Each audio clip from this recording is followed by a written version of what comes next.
Graça e paz, meus irmãos. Meu nome é Marcos Dorbação, eu estou aqui para mais uma pré-aula da nossa revista EBD Betel, lição de número 12, as nossas atitudes diante da Palavra de Deus. Antes de começar a nossa aula, você que ainda não é inscrito no nosso canal, não se esqueça de se inscrever e de marcar o sininho de notificação. Assim, sempre que um novo vídeo for lançado, você será notificado. Após ler a revista, eu cheguei à seguinte conclusão. A nossa lição de número 12, ela tem por objetivo aumentar o nosso nível de obediência com a palavra, né? Mostrando a importância de obedecer a palavra e um pouco dos frutos que nós colhemos ao obedecê-la. Eu separei 3 tópicos para iniciar o assunto sobre a obediência à palavra. Né? Antes da gente falar sobre a obediência à palavra, eu entendo que a gente deva falar primeiro sobre obediência de um modo geral, para a gente poder entender o que é obediência, o que é rebelião, né? O que são alguns princípios que estão no nosso coração e como, ao vencer ao viver esses princípios, né? Nós vamos desenvolvendo a obediência à palavra. Eu dividi a nossa pré-aula em 3 tópicos, tá? Para a gente poder falar sobre obediência à palavra, eu separei em 3 tópicos. Primeiro, a obediência como prova do amor. E aí vamos falar que somente os que obedecem permanecem dentro do primeiro tópico que vamos falar sobre a obediência como prova de amor. Vamos ver que somente os que obedecem permanecem. Vamos falar também que a rebelião é idolatria. E vamos ver que a obediência multiplica a autoridade dos que obedecem. Tá? Depois vamos falar o tópico 2. Tudo começa nos mansos e humildes de coração. E o tópico 2.1, vamos ver que a guerra na vida é fruto da guerra nos nossos corações.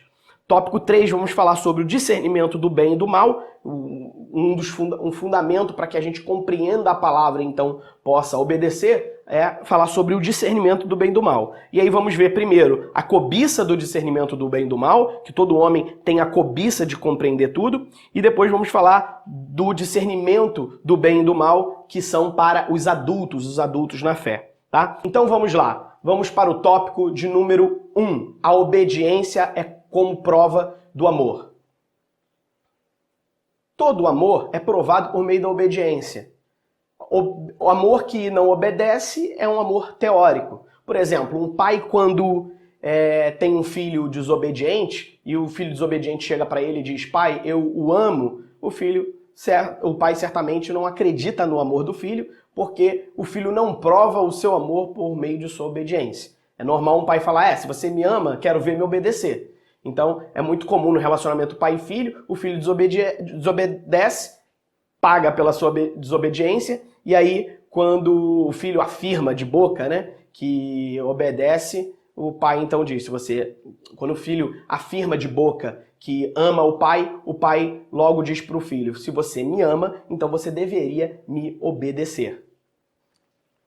O primeiro versículo que fundamenta isso está em João, capítulo 14, versículo 21, que diz assim: aquele que tem os meus mandamentos e os guarda, esse é o que me ama. E aquele que me ama será amado do meu Pai, e eu o amarei e me manifestarei a ele. Então, primeiro, uma relação de pai para filho ou de senhor para servo, aquele que está embaixo, aquele que está sendo liderado nessa relação, prova o seu amor por meio da obediência. Interessante é a promessa de João 14, vamos repetir o versículo, que diz que aquele que tem os mandamentos e os guarda, esse é o que o ama. Guardar significa obedecer. Sempre que Jesus fala de guardar os mandamentos, ele fala de obedecer. Ter os mandamentos diz respeito de conhecer e guardar os mandamentos diz respeito a obedecer. Por exemplo, quando o salmista disse que ele guardava as suas palavras no coração para não pecar, ele está falando de obediência, de algo prático. Guardar é obedecer. Ter significa conhecer. Então Jesus está dizendo aquele que tem, ou seja, que conhece, mas mais do que conhecer, aquele que guarda, ou seja, pratica, esse é o que me ama. Então nós só podemos dizer que amamos a Deus quando obedecemos a Deus. Isso precisa estar solidificado no nosso coração. A marca do amor a Deus é a obediência, porque a primeira analogia bíblica para falar sobre o nosso relacionamento com Deus é a analogia de Senhor para servo. Depois a Bíblia extrapola com novas abordagens e novas analogias, como a analogia de amigo, quando Jesus disse que não vos chamamos mais servo, mas sim amigo, porque o servo não entende, ele não sabe das coisas do seu senhor. Ou seja, o senhor dá ordens frias para o servo apenas para que o servo execute. Mas o servo ele não tem participação, ele não tem participação na alegria da conquista do seu senhor, ele não tem participação na herança do seu senhor. E aí Jesus evolui. Ele diz, o relacionamento de servo, ele evolui para amigo. E mais do que isso, evolui para filhos, né? Deus não quer que a gente seja apenas servo, Ele quer que sejamos amigos, e não apenas amigos, Ele quer que sejamos herdeiros. Servos obedecem de forma fria e não têm participação no benefício daquela obediência. Amigos, além de obedecerem, eles entendem o que o seu Senhor está mandando e participam da comemoração. E filhos, mais do que participar, herdam as riquezas dos seus pais. Então Deus ele quer promover um relacionamento que evolui. Mas antes de chegar na relação de paternidade, antes de fato nós sermos filhos de Deus, precisamos entender que sobretudo somos servos. Somos servos e Ele é Senhor. E nessa relação precisamos obedecer. Obediência prática vai resultar em uma coisa. Primeiro, certeza do nosso amor a Deus. Se você vive angustiado porque duvida do próprio amor que você tem a Deus, não tem confiança no teu amor a Deus, é porque você não obedece.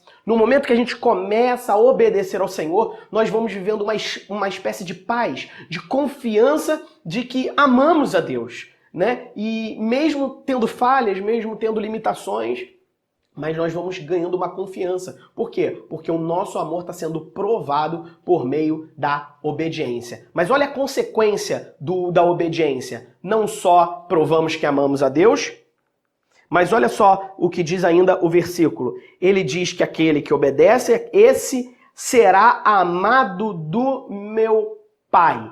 Olha, esse versículo já coloca um critério para ser amado pelo Pai de Jesus. O critério é obedecer. Aquele que obedece é amado pelo Pai de Jesus. E mais do que isso, Jesus também o ama e se revela a ele. Então a consequência da obediência é, primeiro, uma certeza, uma confiança na própria qualidade do nosso amor a Deus. Depois, essa certeza também é respondida com o amor do próprio Pai.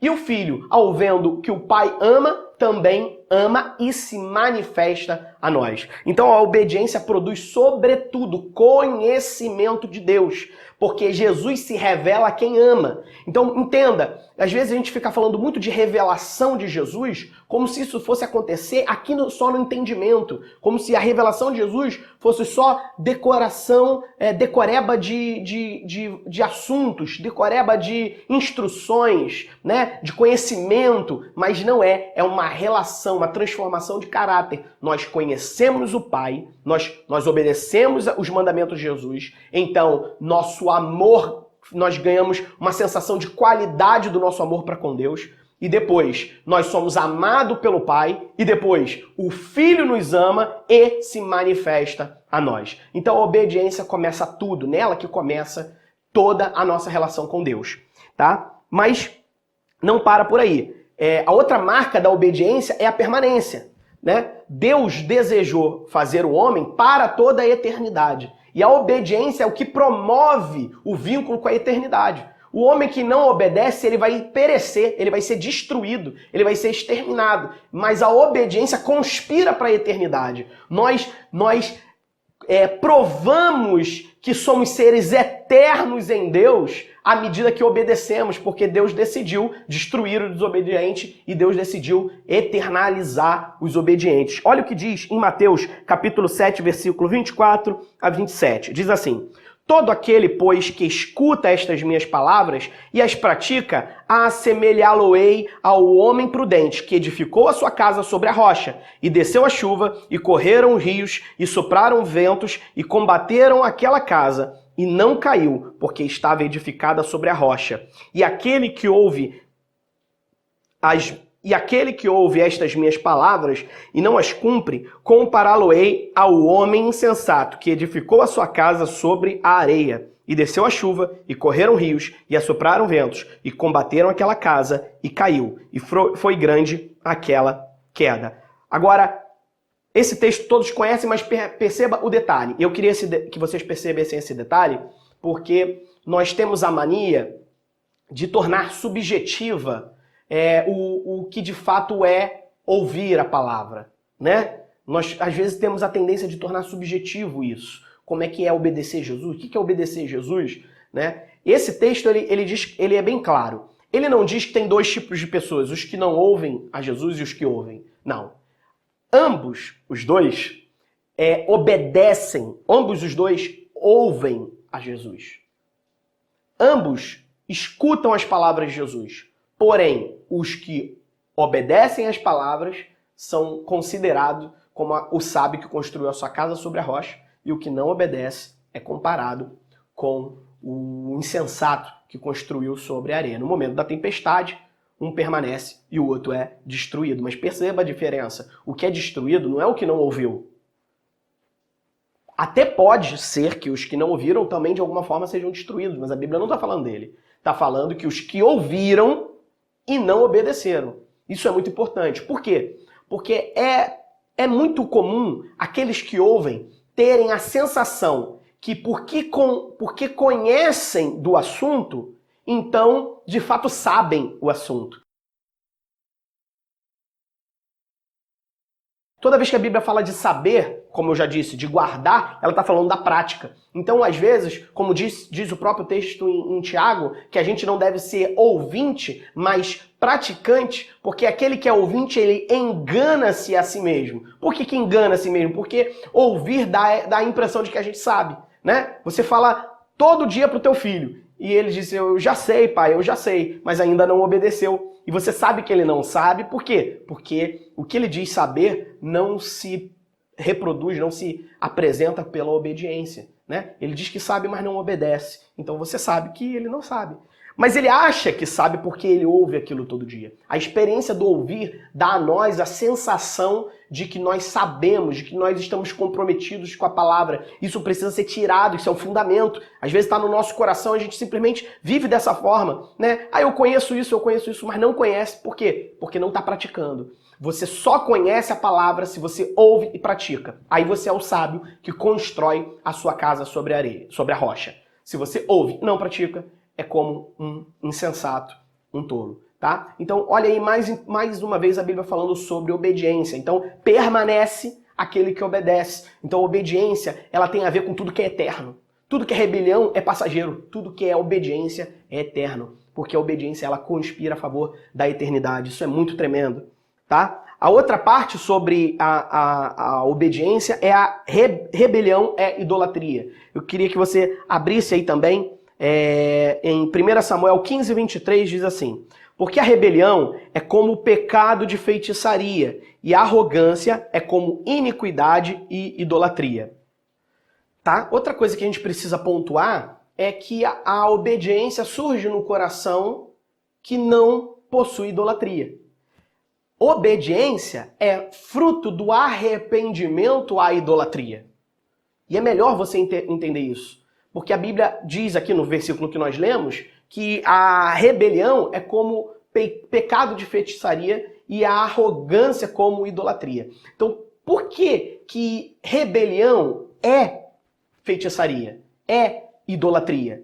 Porque um coração rebelde é um coração que rompeu com todas as estruturas de autoridade, tá? Ele rompeu com todas as referências de autoridade e decidiu construir para si um ídolo. E o que é um ídolo? A manifestação de todas as suas vontades, de todos os seus desejos. Então, um ídolo, na verdade, é para o coração do idólatra alguém para lhe servir, alguém para ser a manifestação de tudo aquilo que ele deseja, de tudo aquilo que ele quer, de todos os seus objetivos. Então, todo coração idólatra é necessariamente um coração rebelde. Construiu para si o seu próprio Deus, da sua própria maneira. Então, é importante a gente ver a rebelião como idolatria, porque isso, inclusive, ajuda a gente a dar um determinado peso à rebelião.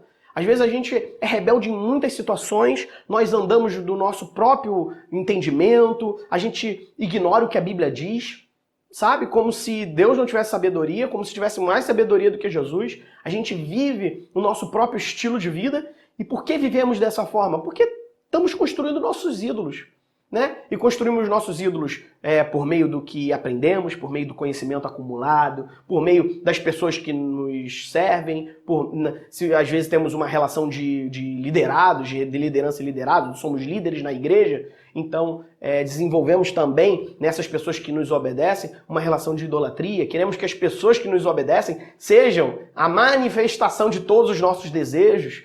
Então vamos desenvolvendo ídolos em todos os nossos relacionamentos. Né? Você que é esposa, desenvolve idolatria ao marido e acha que é amor, né? E não percebeu ainda a diferença, não é amor, é idolatria.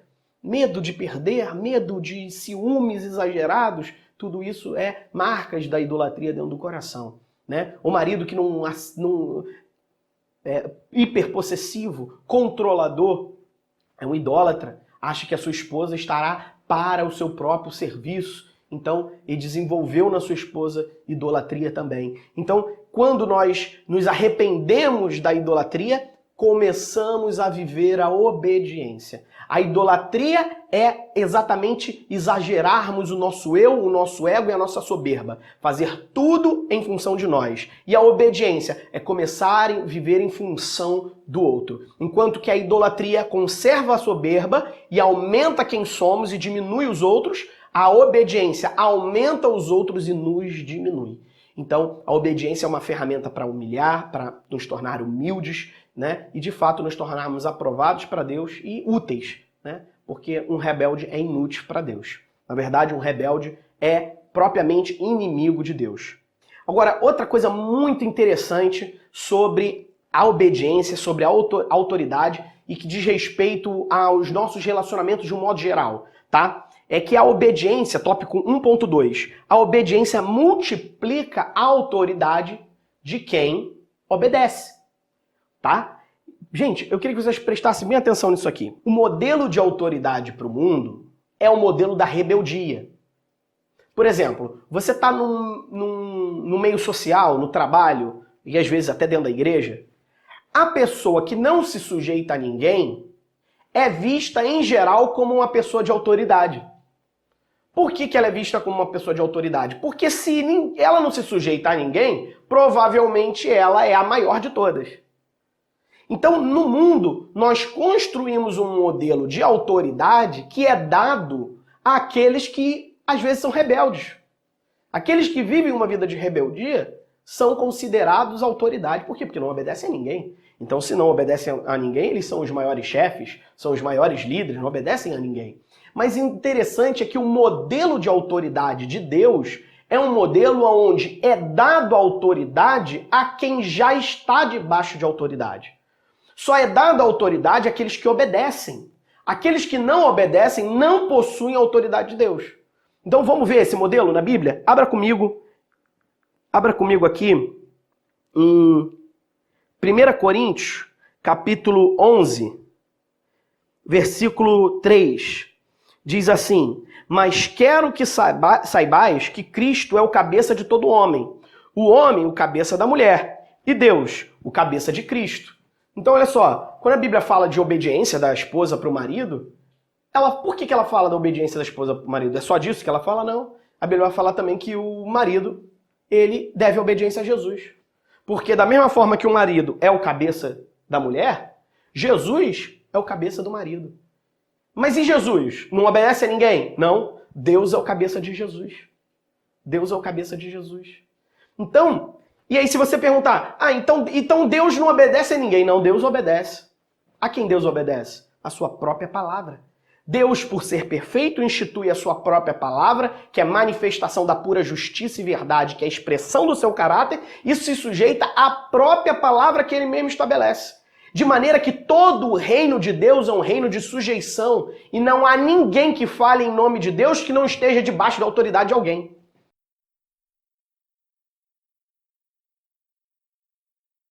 Isso é tremendo, meus irmãos. Quando entendermos isso, todo espírito de rebelião vai ser arrancado dos nossos corações e vamos viver, de fato, crescimento abundante na obra do Senhor. Vamos viver, de fato, vidas de relacionamento matrimonial felizes. Por quê? Porque Deus quer arrancar a rebelião do nosso coração. Esse padrão de autoridade do mundo, que quanto mais rebelde, mais autoridade tem.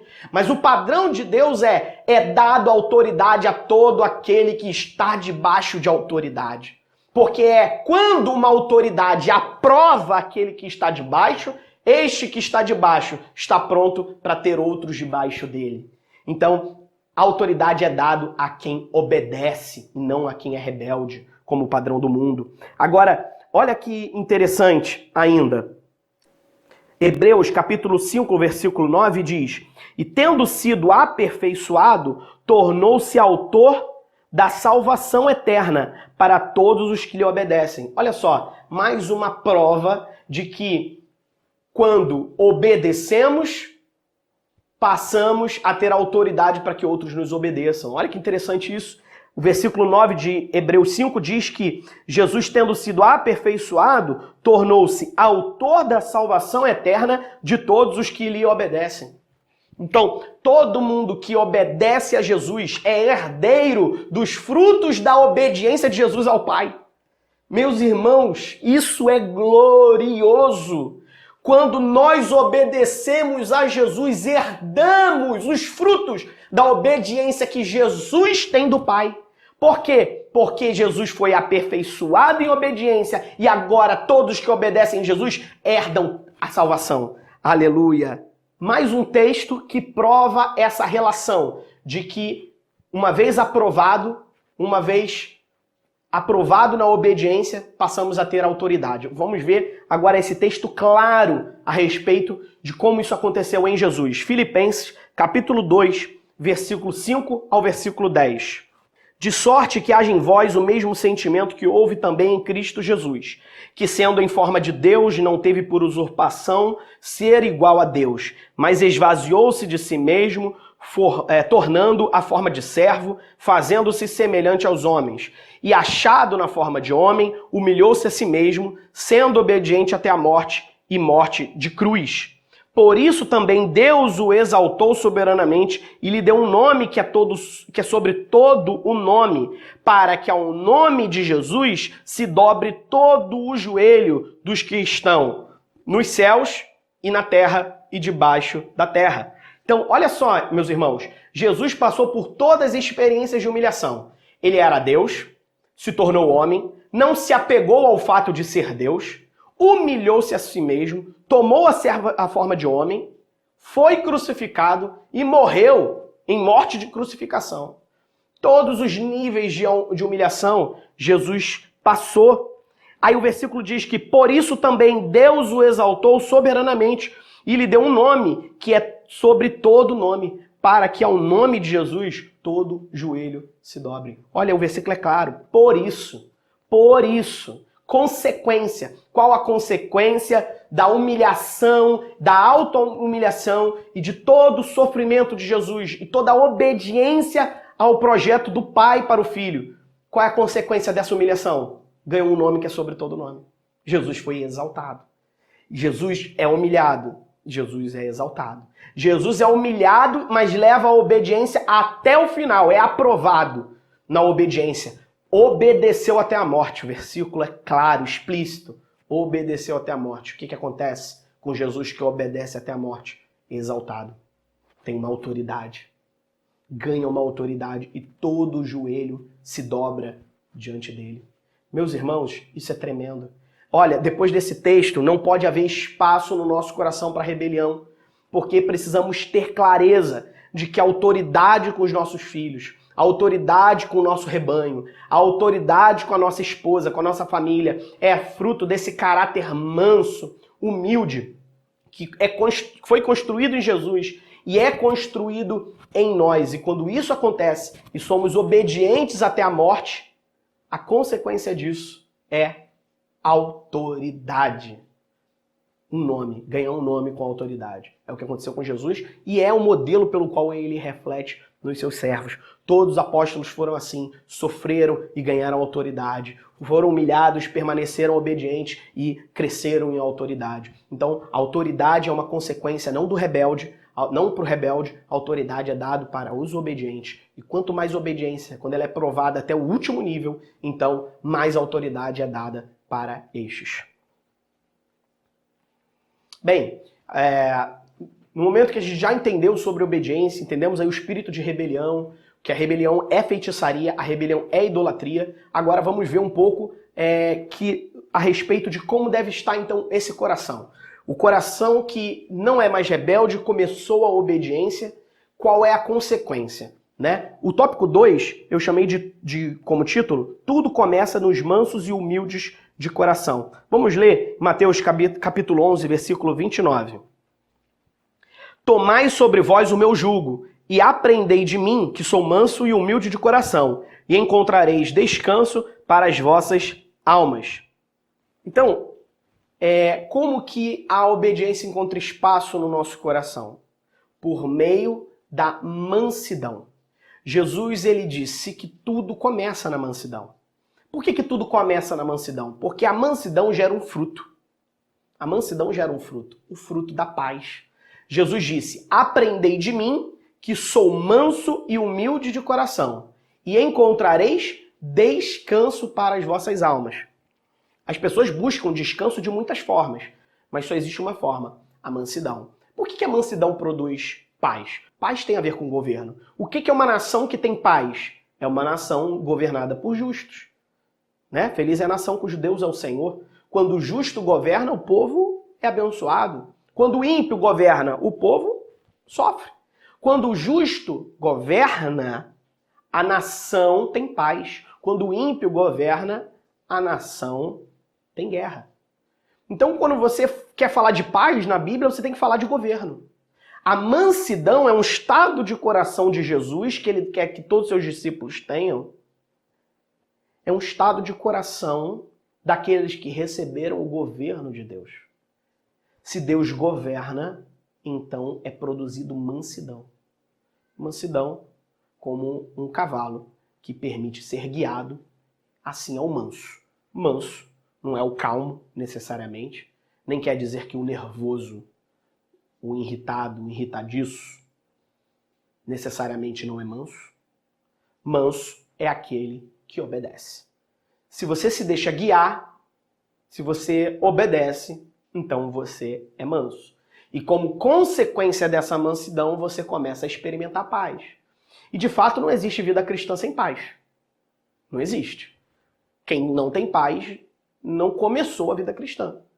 Porque a paz ela é um elemento fundamental para as decisões, para as escolhas. A Bíblia fala que a paz no nosso coração, seja a paz no vosso coração, o árbitro que vos guie. Então, as nossas decisões, as nossas escolhas na vida só podem ser feitas com certeza se tivermos paz. Decisões tomadas num coração sem paz é fadado ao fracasso. Por quê? Porque a guerra tira o discernimento. Tá? Isso tem a ver também com obediência, tem a ver com a nossa instrução na palavra. Você não vai conseguir nunca obedecer a palavra, nunca alimentar-se na instrução da palavra, enquanto não desenvolver a mansidão no coração. Porque ela é fundamento para poder se alimentar da própria palavra. Você precisa ter paz para tomar decisões, né? Porque a ausência da paz, ela é um terror. Você não discerne, não compreende, é muito, muito ruim. Então tudo começa na paz e a paz é fruto da mansidão. Segundo, tópico 2.1. A guerra na vida é fruto da guerra nos corações. Tá? A gente precisa falar disso.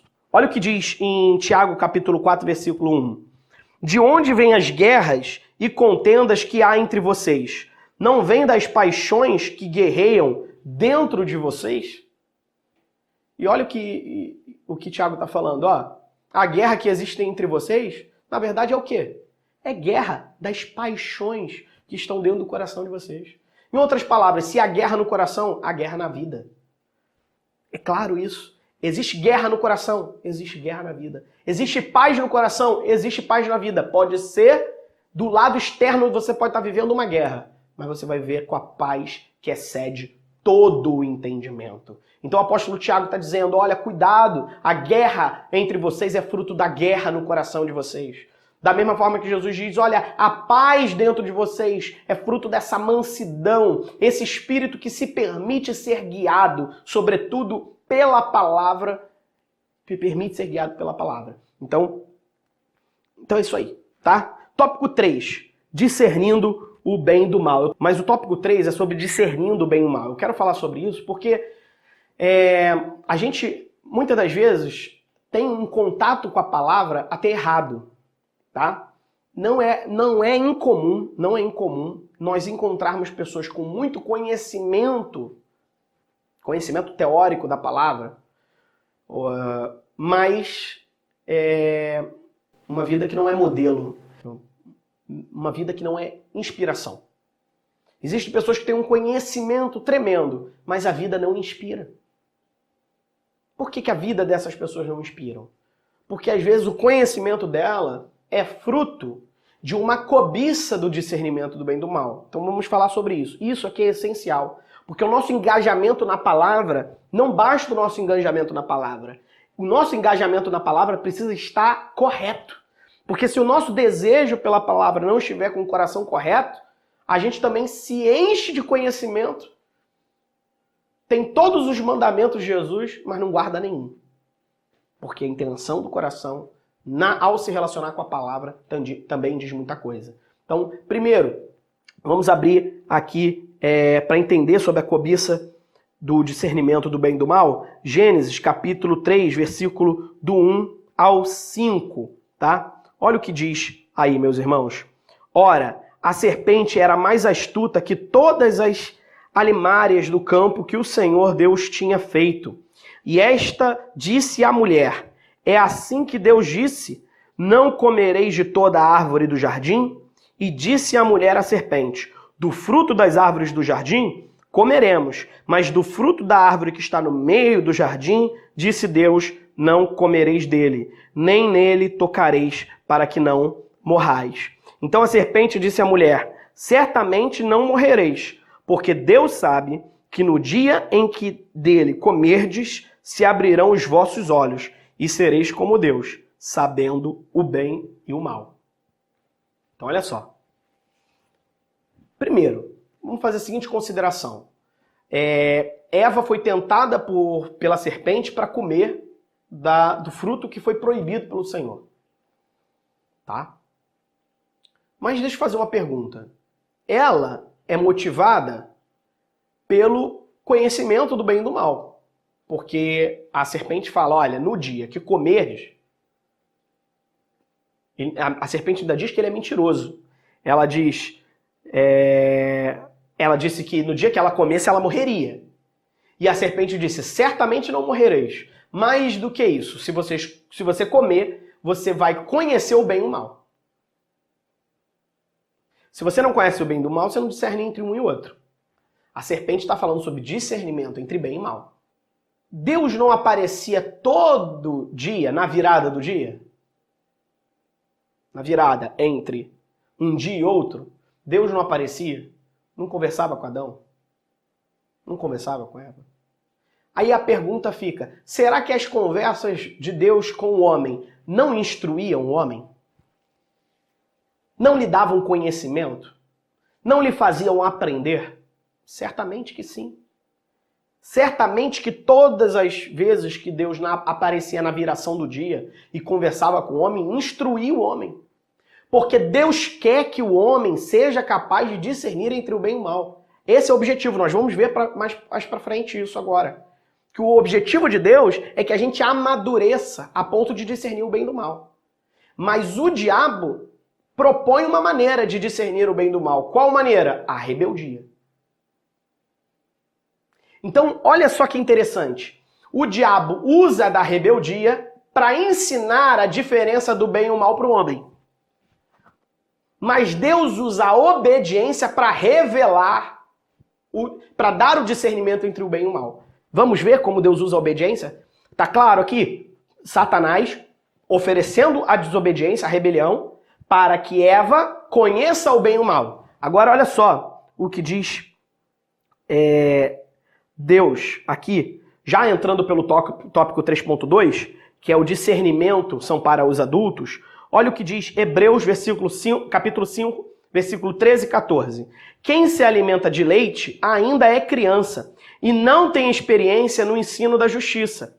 Mas o alimento sólido é para os adultos, os quais, pelo exercício constante, tornaram-se aptos para discernir tanto o bem quanto o mal. Olha só que interessante.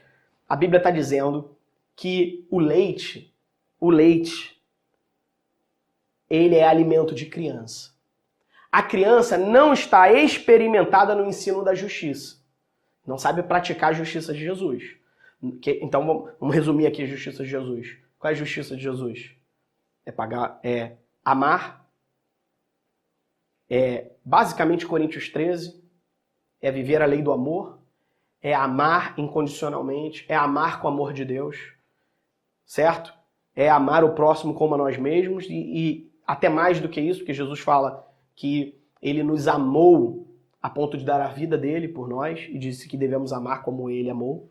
Então devemos que dar a vida pelos outros, desenvolver esse amor de Jesus. Então, quando vamos vivendo essa justiça, quando vamos nos arrependendo, confessando os nossos pecados, amando uns aos outros, ensinando uns aos outros, né? Cuidando do ensino a cada irmão que está próximo de nós, quando vamos vivendo a justiça de Deus, e mais do que isso, vamos sendo aprovados na perseverança, à medida que vamos nos exercitando, o texto usa uma palavra que nos remete até o exercício físico. Quanto mais exercitamos os músculos, mais firmes eles se tornam. Da mesma forma é a nossa vida. Quanto mais exercitamos na prática da obediência a Jesus, nós vamos nos tornando maduros e capazes, tá? Aptos para discernir o bem e do mal. Então perceba, esse discernimento aqui não está falando do discernimento enquanto dom de Paulo. Quando Paulo fala sobre, por exemplo, o discernimento de espíritos.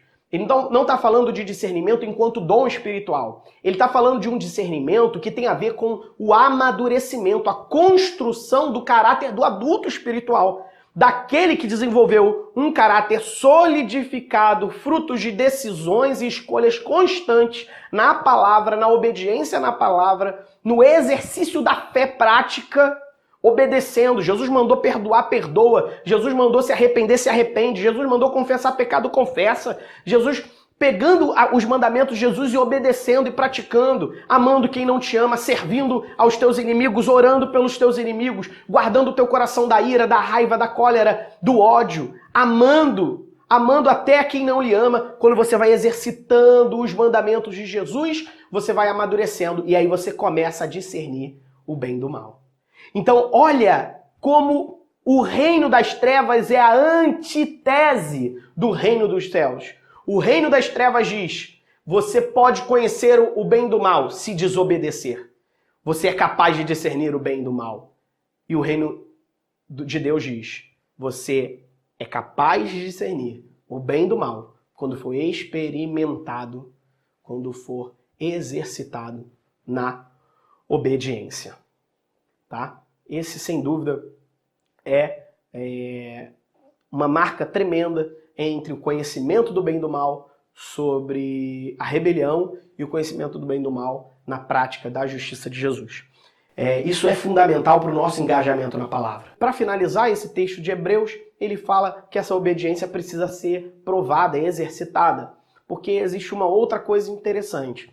É possível que você, pela carne, consiga praticar, aparentemente, alguns mandamentos de Jesus, né? Mas a carne ela não vai conseguir perseverar. Por isso Tiago fala a respeito da perseverança. Tiago 1 vai dizer, alegrai-vos quando vocês caírem em muitas tentações, e aí ele fala sobre a perseverança da nossa fé. Então, toda vez que nós perseveramos, nós estamos separando o joio do trigo dentro de nós, sabe? Estamos separando a obra da palha da obra de ouro. sabe? Da obra que representa, que é ouro. Nós estamos nos limpando, porque a perseverança ela vai provando que as atitudes não são carnais, mas são espirituais.